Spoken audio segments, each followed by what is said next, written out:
қосылғыш 7. Екінші қосылғыш 4. Қосындының мәні 11. Олай болса балалар, қосудың қасиетін еске түсірейік. Қосудың қандай қасиеті бар еді? Қосылғыштардың орнын ауыстырсақ та, қосындының мәні өзгермейді. Олай болса балалар, енді сендер қосылғыштардың орнын ауыстырып көріңдер. Тамаша, 4 пен 7-нің қосындысы 11-ге тең. Балалар, енді қосуды қай амалмен тексеруге болады? Әрине, азайту амалмен тексеруге болады. Олай болса, қосындының мәнінен бірінші қосылғышты азайтамыз. Өте жақсы. 11 мен 7-нің айырмасы 4-ге тең. Ал енді қосындының мәнінен екінші қосылғышты азайтамыз. 11 мен 4-тің айырмасы 7-ге тең. Осымен балалар, сендер мысалдар 4-тігін құрастырдыңдар.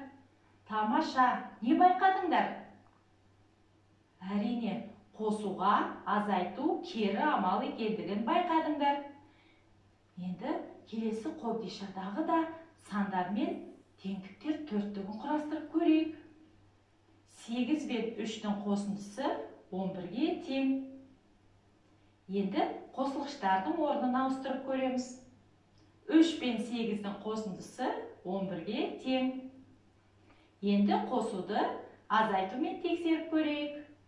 Қосындының мәнінен бірінші қосылғышты азайтамыз. Келесі қосындының мәнінен екінші қосылғышты азайтайық. Мінекей балалар, қосындының мәнінен бірінші қосылғышты азайтсақ, екінші қосылғыш шығады екен. Ал қосындының мәнінен екінші қосылғышты азайтсақ, бірінші қосылғыш шығады екен. Олай болса, қосу мен азайту өзара қандай амалдар? Кері амалдар екен. Жарайсыңдар балалар. Енді оқулықтағы екінші тапсырмаға назар аударайық. Есепті шығар. Сырымның 11 үстел үсті ойыны бар. 8 ойынды ата-анасы, ал қалғанын достары сыйлады. Сырымға достары неше үстел үсті ойынын сыйлады? Балалар, есеп не жайында айтылған? Үстел үсті ойындары жайында айтылған. Сонымен не белгілі? Сырымға ата-анасының сыйлаған ойындары белгілі. Тағы да не белгілі? Сырымның барлық ойындары белгілі. Ал не белгісіз? Сырымға достарының сыйлаған ойыны белгісіз. Сонымен сырымға достары неше үстел үсті ойынын сыйлады? Олай болса балалар, есептің сұлбасына назар аударайық. Сонымен сырымға ата-анасы 8 ойын сыйлаған екен. Ал достарының сыйлаған ойыны белгісіз. Барлық ойын сырымда 11. Олай болса балалар, бұл нені табуға бағытталған есеп? Белгісіз бөлікті табуға бағытталған есеп. Бұндай жағдайда қандай амал қолданамыз?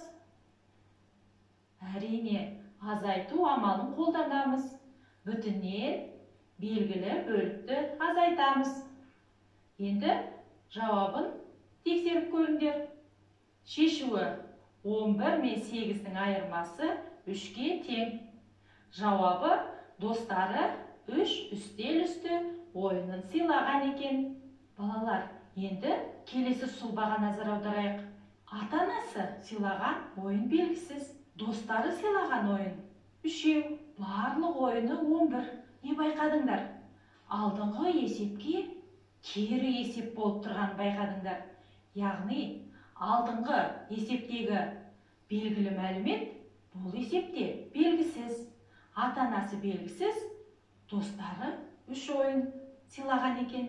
Олай болса, бұл есепте де белгісіз бөлікті табуға берілген. Сондықтан бұл жерде не істейміз? Иә, бүтіннен белгілі бөлікті азайтамыз. Олай болса, өздерің орындап көріңдер. Жауаптарыңды тексеріп көріңдер.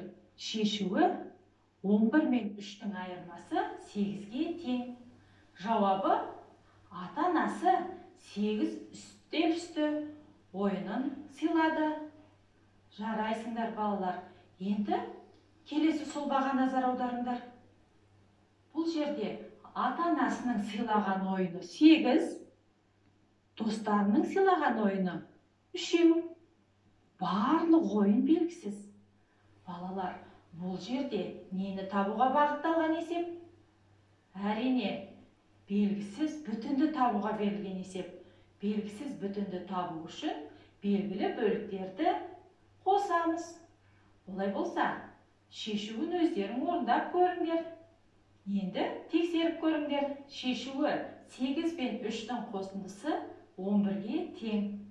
Демек, жауабы барлығы 11 үстел үсті ойыны бар екен. Жарайсыңдар балалар. Сендер сұлба бойынша тура есепке 2 кері есеп құрастыра білдіңдер деп ойлаймын. Енді балалар, сендер оқулықтағы 5-ші тапсырманы үйден орындайсыңдар. Сонымен бүгін сендер бір таңбалы 2 саннан 11 санын құрастырып, қосу мен азайту амалдарының арасындағы өзара байланысты білдіңдер.